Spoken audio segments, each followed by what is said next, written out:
Et si nous prenions la décision de rendre nos vies plus simples? Si nous commencions à prendre du plaisir en faisant beaucoup plus, mais avec moins de ressources? Si retourner à l'essentiel devenait pour chacun d'entre nous un objectif? Je m'appelle Lionel Clément et depuis une dizaine d'années, j'ai décidé de mener une vie plus simple, plus en adéquation avec mes valeurs. Durant ces 10 années, j'ai travaillé à mener une vie plus frugale et j'ai découvert que c'était absolument pas une vie triste, ennuyeuse et pleine de frustration. J'ai découvert dans la frugalité une forme d'abondance qui aujourd'hui me rend pleinement heureux, même si je suis encore loin, très loin d'être arrivé. Et je suis convaincu que cette quête de simplicité est la quête de ma vie. J'ai créé les chemins de la frugalité pour partager mon expérience, mes découvertes, mais aussi pour vous inspirer et vous donner envie, à vous aussi, de faire de l'essentiel le tout de votre quotidien. Je vous souhaite de passer un excellent moment avec moi sur ces chemins qui, au final, ne nous mènent qu'à nous-mêmes.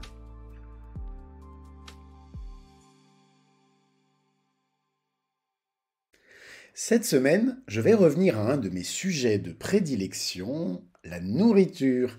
C'est vrai, je dois l'avouer, j'adore manger. Et j'aime encore plus préparer des petits repas sains avec les ingrédients les plus simples possibles.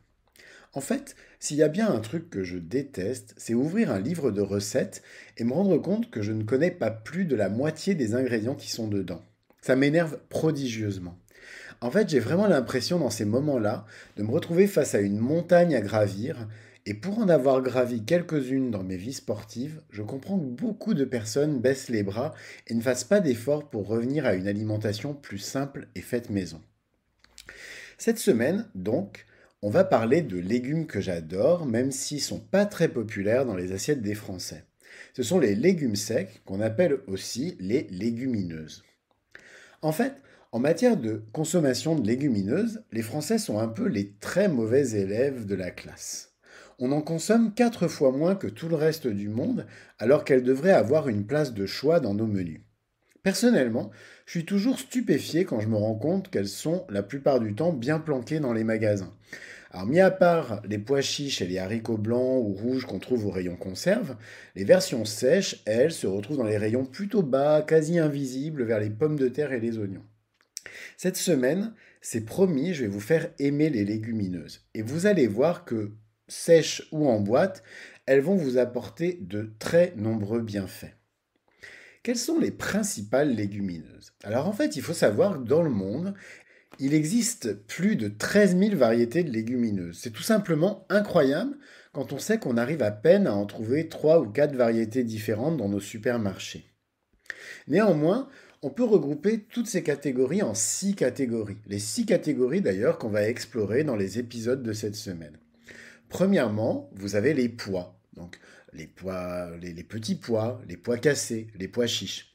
Deuxièmement, vous avez les lentilles. Troisièmement, les haricots secs. Quatrièmement, le soja, et on va beaucoup parler cette semaine par exemple de tofu. Cinquièmement, vous avez les fèves. Et sixièmement, les arachides, parce que il faut le savoir, mais les cacahuètes par exemple font partie de la famille des légumineuses. Quelles sont ensuite les propriétés des légumineuses? Eh bien en fait, vous imaginez pas tous les bienfaits de ces légumes. Premièrement, les légumineuses ont d'excellentes qualités nutritives. Pour commencer, elles sont très riches en protéines, ce qui en fait d'excellentes alternatives à la viande qu'elles peuvent tout à fait remplacer dans l'assiette. C'est d'ailleurs pour cette raison qu'elles ont une place de choix dans les menus végétariens ou végétaliens. Mais par contre, elles vont vous aider, même si vous consommez de la viande, à par exemple réduire la quantité de viande dans votre assiette, ce qui peut être très bon pour votre santé. Au-delà des protéines, elles sont riches en glucides, c'est pour ça qu'elles sont d'excellentes sources d'énergie, et elles contiennent également beaucoup de fibres. Elles sont naturellement sans gluten et elles contribuent à équilibrer le transit et la flore intestinale. Alors bref, il y a un mythe qui dit que les légumineuses sont indigestes, mais c'est pas lié en fait aux légumineuses, c'est plutôt lié à leur préparation. Beaucoup de personnes, effectivement, ne savent pas du tout les préparer. Deuxièmement, les légumineuses sont très économiques. 100 grammes de légumineuses cuites coûtent jusqu'à 10 fois moins cher que 100 grammes de viande. Si donc vous souhaitez réduire vos dépenses tout en conservant une alimentation équilibrée, eh ben, vous pouvez mettre des légumineuses dans votre assiette, vous allez voir que vous allez réaliser des économies très importantes et tout en continuant à manger des choses délicieuses.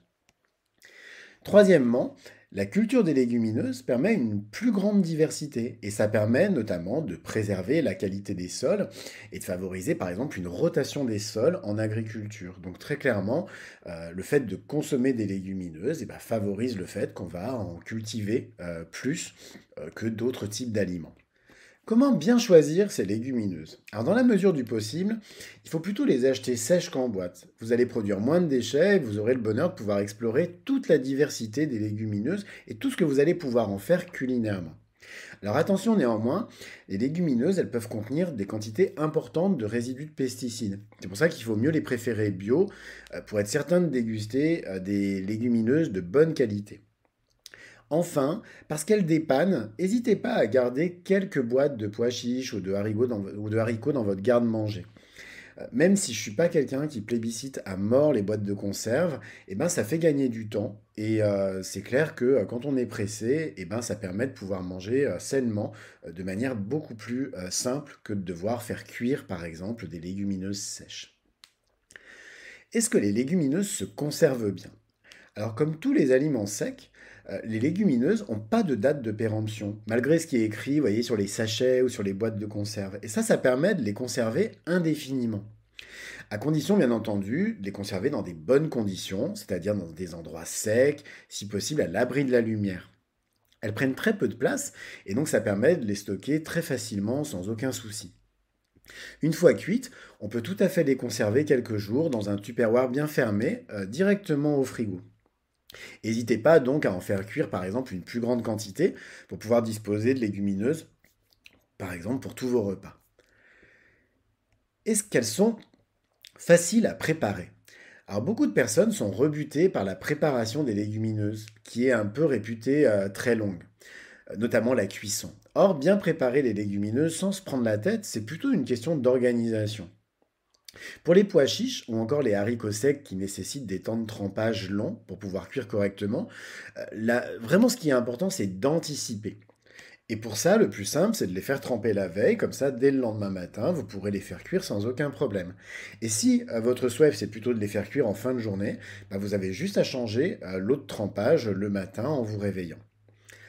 Les lentilles, eux, nécessitent aucun temps de trempage et donc ils vont être cuits, quelle que soit votre recette, très rapidement. Donc c'est d'excellentes légumineuses à manger par exemple quand vous n'avez pas énormément de temps justement pour les faire tremper, etc.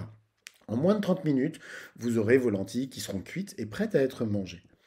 Enfin, pour la cuisson des autres légumineuses, je vous donne vraiment un truc hyper simple, mais c'est vraiment le truc ultime pour qu'elle cuise rapidement tout en restant super digeste. Il suffit simplement d'ajouter dans votre eau de cuisson une cuillerée à café de bicarbonate de soude alimentaire.